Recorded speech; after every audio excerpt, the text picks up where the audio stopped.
दुनिया में सबसे ज्यादा कीमती क्या चीज?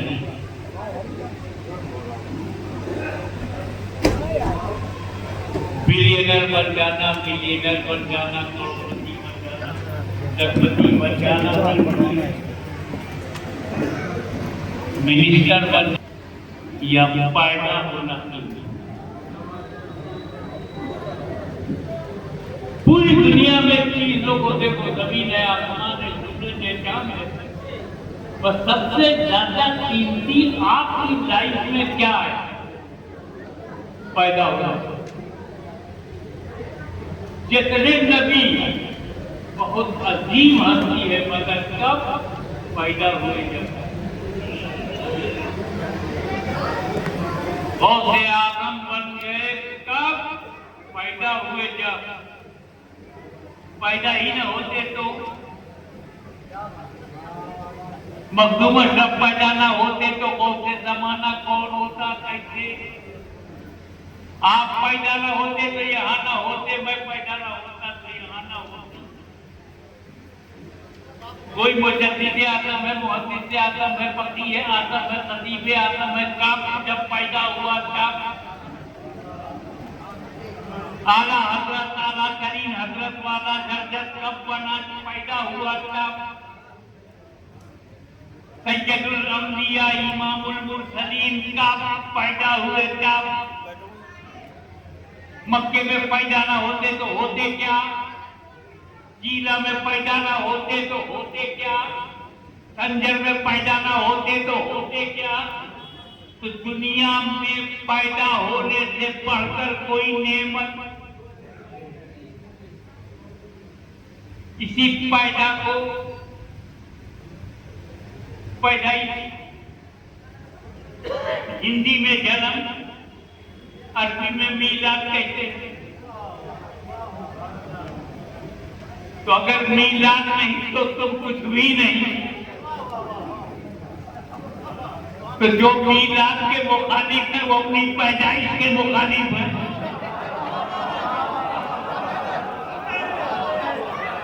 मीलाद तो तेरी भी है।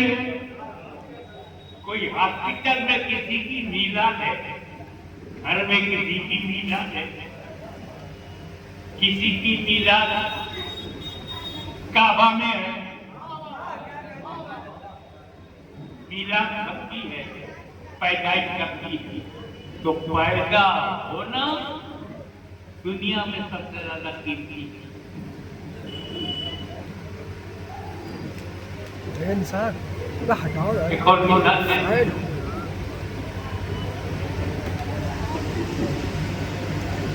ये दाल रोटी चावल खाना पानी, इसके बगैर जिंदगी नहीं चलेगी। मगर ये दाना पानी है कहाँ से? पूरे जमीन से। तो किसान दाना तो बेच देता है जमीन में, वो ये जानता है कि जमीन है तो दाना है।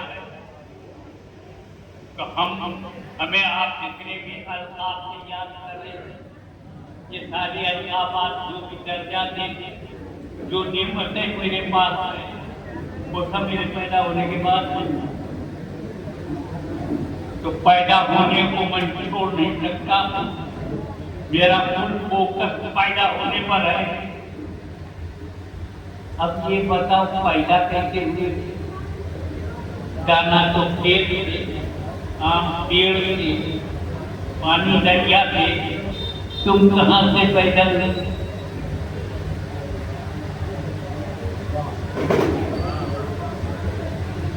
तो पैदा करने वाला अल्लाह, दूसरी जात आपको पैदा होने में दूसरी जात कौन है? अब्बा। तीसरी जात कौन है? अम्मा। तो अल्लाह और वालिदैन की वजह से आप पैदा हो।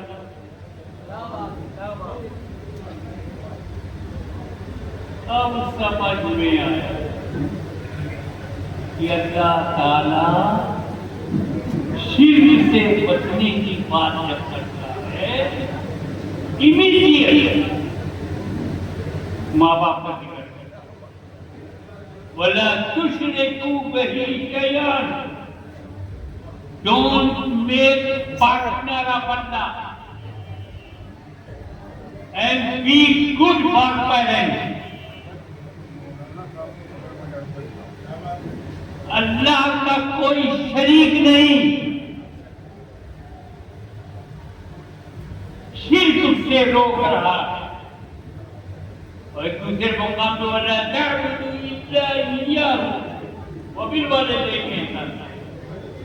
अल्लाह के सिवा किसी की इबादत न करो, माँ बाप के साथ दूसरे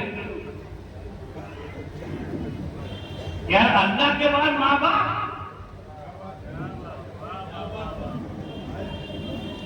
अरे अल्लाह के बाद रसूल का जिक्र कुरान में है।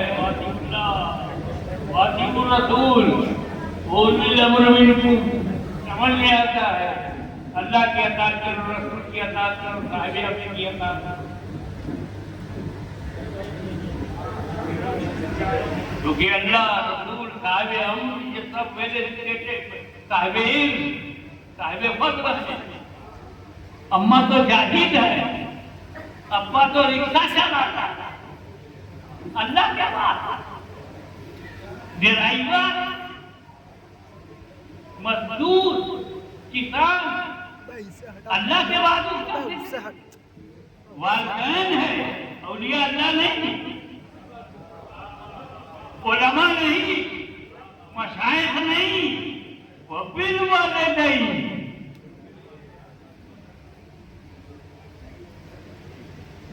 अंदाजा लगाओ कि माँ बाप को हल्के में मत लेना।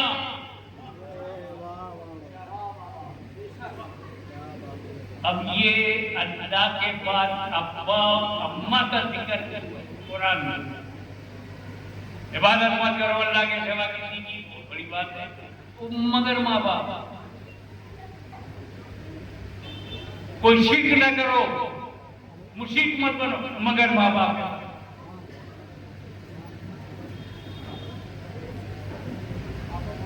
बात क्या है? ये अल्लाह, अब्बा, अम्मा, ये तीनों शिर्क न करो, डोंट मेक पार्टनर। अल्लाह जैसा कोई माबूद नहीं।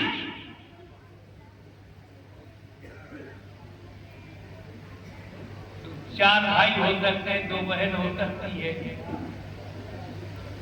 6 चाचा हो सकते हैं, 2 मामा हो सकते हैं, मगर बाप एक ही। वालिद एक ही है, वालिदा एक ही है, अल्लाह भी एक ही है। न अल्लाह के सिवा कोई अल्लाह है, न वालिद के सिवा कोई वालिद है, न माँ के सिवा कोई माँ है।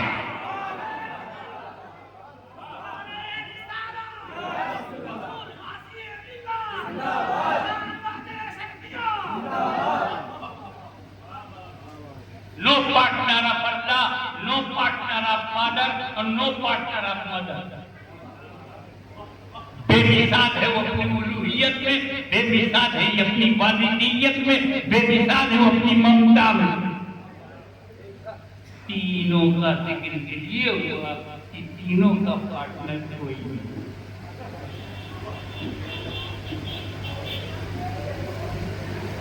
अब आई ये तो हो गई अल्लाह की बात।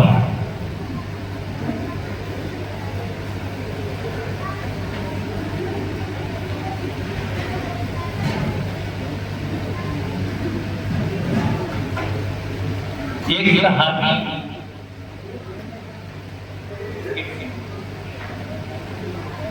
तीन जमात है, एक जमात अब्दिया है वो अल्लाह बनाता, दूसरी जमात सहाबा है वो रसूलुल्लाह बनाता, और तीसरी जमात अहले सुन्नत है हम लोग बनाते।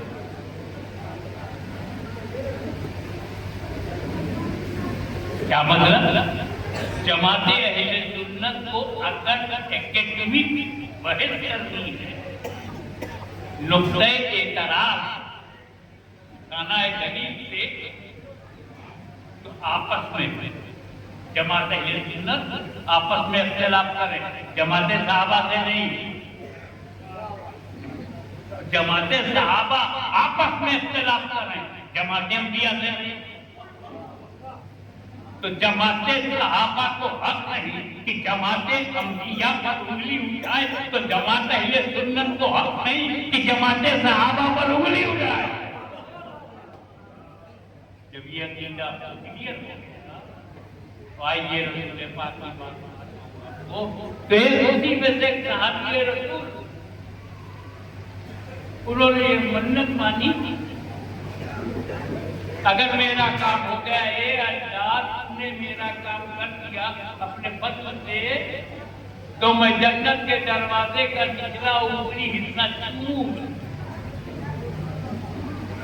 आई विल किस डोर ऑफ पैराडाइज। अल्लाह की शान देखो, काम पूरा हो गया, अब मन्नत निधारो। सादगी में, सादा लौही में जन्नत का दरवाजा चूमने का तो इरादा कर दिया, जब बात चूमने की आई तो जन्नत भूल रहे। समझ में ही नहीं आ रहा कि मन्नत उतारू कैसे।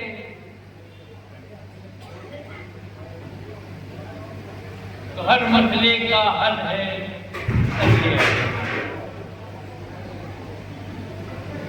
अभी तो हमने खाने का मौका नहीं दिया, देग उछल रही है।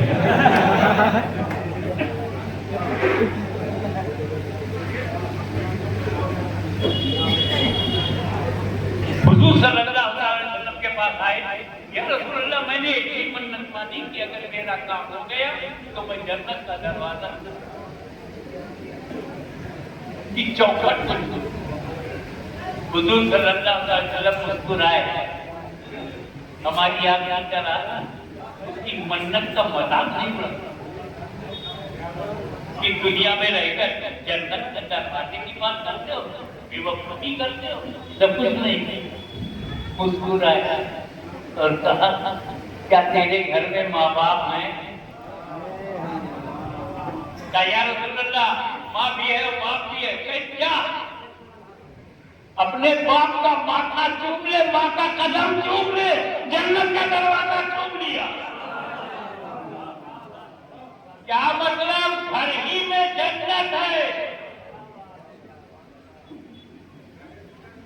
तेरा बाप, तेरी जन्नत, तेरी माँ,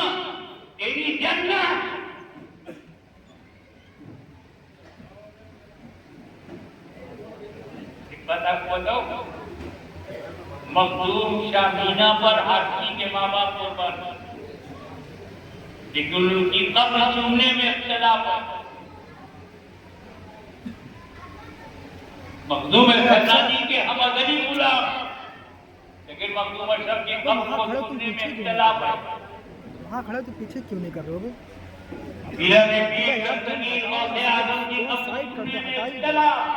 पीछे कर दो। मौला अली की कब्र चूमने में इख्तिलाफ। जाओ जाओ यार, बोलो। ये अदब है। अरे यार कहीं कैंसी हटेगा हाथ? आपको लगाने हाथ ऐसे पकड़ो, पीछे नहीं होनी चाहिए। होठ लगाओ। बात ही नहीं, जाओ इसी को हटाओ, इसको हटाओ। जिस जबान से बेवकूफियां करी वो लगाओ।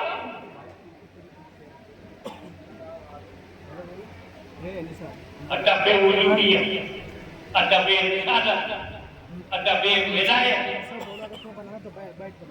अदब ही रूहानियत की जान है, शरीयत की पहचान है। अदब अल्लाह ताला ने क्या कहा? अदब से बात उलमा कहते हैं चुप करते हो।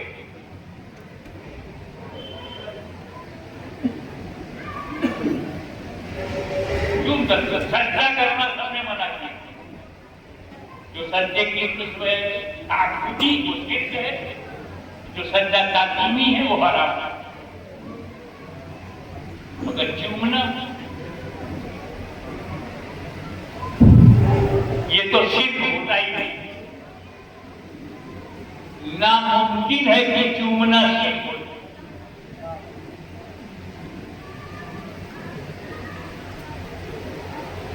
चूमना शिर्क नहीं है, चूमना कीन,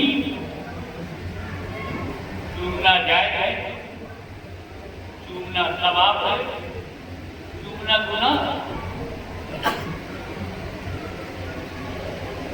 औलाद को चूमा तो जायज है, माँ को चूमा तो सवाब है, पड़ोसन को चूमा तो हराम है। शिर्क तो होता ही नहीं। कितने बेवकूफ लोग चूमने को मना किया। ये शिर्क नहीं है, शिर्क से बचाता है। एक बात लखनऊ में है कोई माई का लाल बच्चा को, यूपी में है कोई अल्लाह को चूम ले। अल्लाह को चूमा जा सकता है? बोलो भाई, अल्लाह को चूम सकते हो? चाहे फाइनल अल्लाह को चूम नहीं सकते। तो जब ये तय है कि हम अल्लाह को चूम नहीं सकते, तो जिसे चूम लेंगे वो अल्लाह हो नहीं सकता।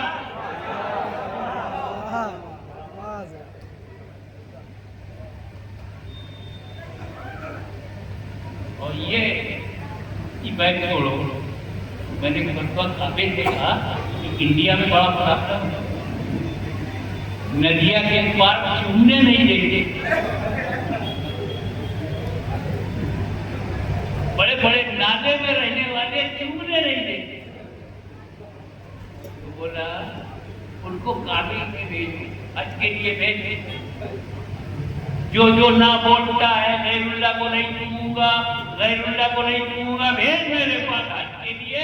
जब तक काला पत्थर चुमवाऊंगा नहीं, इसका हज शुरू नहीं होगा। गैरुल्लाह को तो चूमना।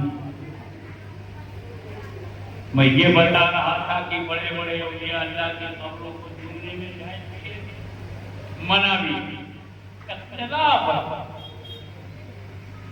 लेकिन जो लोग वलियों की कब्रों के चूमने पे इनकार करते हैं, वही माँ की कब्र चूमने को जायज कहते हैं। अंदाजा लगाओ बेटे के लिए माँ क्या है। गौसे आजम की कब्र मत चूमना, अम्मा की चूमो। गरीब नवाज की कब्र मत चूमना, माँ बाप की चूमो। तो माँ बाप को हल्के में मत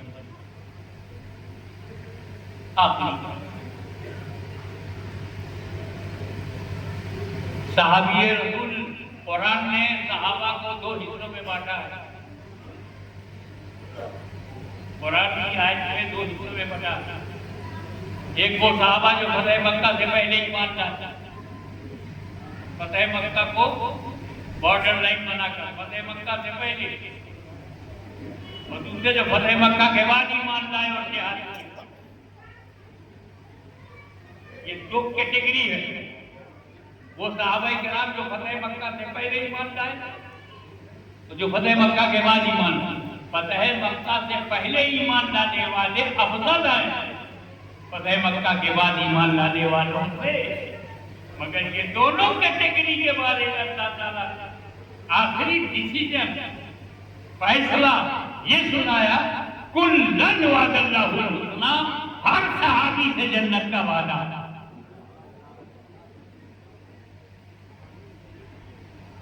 सहाबी आखिरी बात कलमा नहीं पढ़ पा रहा, सहाबी रसूल अंदाजा जो गौसे आजम से भी अफजल है, सहाबियत पर मर जाए तो गौसे आजम से भी अफजल है, कलमा नहीं पढ़ पाता। साहबा ने आगे रसूल पाक को कहा, या रसूल अल्लाह अपना सहाबी है, कलमा नहीं पढ़ पा रहा, और उसका आखिरी वक्त है सांस कटती हुई। तो हुजूर ने पूछा, क्या उसके माँ बाप हैं? कहाँ रसूल की नजर अमाल में नहीं जा रही? क्या उसके माँ बाप हैं? कहा नहीं, बाप तो नहीं है, माँ है। हुजूर का माँ को बुला, माँ को बुलाया गया। मैं हदीस सुना रहा हूँ, माँ को बुलाया। हुजूर ने पूछा, तुम नाराज हो? अपने बेटे से नाराज हो? हुजूर की नजर कहाँ है? कलमा नहीं पढ़ पा रहा है, मां नाराज है।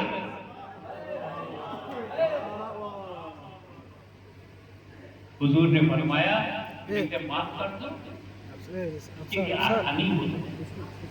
वो नीचे रखिए।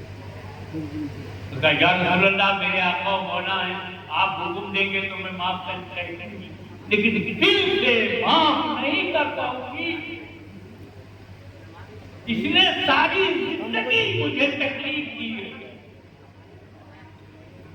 मेरे दिल को जख्मी किया है, हर मामले में अपनी बीवी की राय को मेरी राय पर तरजीह देता था। Always he preferred his wife than mother. अपनी बीवी को ज्यादा तरजीह देता था मेरी हर राय। मैं इसे माफ नहीं कर सकती, मेरा दिल, मेरा कलेजा सख्त नहीं है। हुजूर सल्लल्लाहु अलैहि वसल्लम ने जब ये सुना तो रंग बदल गया था। मुर्गा सूख की लकड़ियां ले आओ,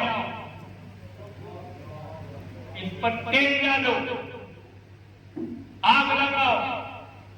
जब आग शोला भड़कने लगे, इसके बेटे को लाके आग में डाल दो। नबी रहमत कह रहे हैं, रहमत आलम कह रहे हैं। जैसे ही औरत से सुना कि रसूल ये हुक्म दे दिया कि लकड़ी जलाओ, शोले भड़केंगे, उसमें मेरे बेटे को डाल दो, तो ममता जाग गई। या रसूल अल्लाह, मेरी आंख के सामने आप मेरे बेटे को जलाएंगे? आज में मेरे सामने आपके शोलों में मेरा बेटा। पाक से कहा, सुन, जब ये मामूली सी आग तुझे बर्दाश्त नहीं हुई तो जहन्नम की आग कैसे तू बर्दाश्त करेगी? या रसूल अल्लाह, मैंने माफ किया, मेरा खुदा माफ करे, मेरा रसूल माफ करे, मैंने भी माफ किया। इधर माँ ने माफ किया, उधर बेटे ने कलमा पढ़ लिया। तो हल्के में मत लेना अपने माँ बाप। तेरे माँ बाप तेरे लिए जन्नत है, तेरे लिए जहन्नम भी है। जिसने माँ बाप को राजी कर दिया वो जन्नती हो गया, और जिसने नाराज कर दिया वो जहन्नमी हो गया। ये 50 उम्र 4-5 हज, 60 वर्ष की इबादत। अगर माँ बाप नाराज हैं तो सब ठीक है। तो हैप्पीनेस आप पहले, हैप्पीनेस आप करो। तो नबी को खुश करना है तो मदीना जाने की जरूरत नहीं है, वहां के कदमों में जाने की जरूरत है।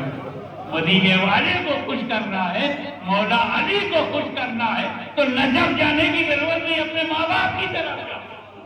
नबी भी राजी, अली भी राजी, खुदा भी राजी। वाह दावाना अल्हम्दुलिल्लाह।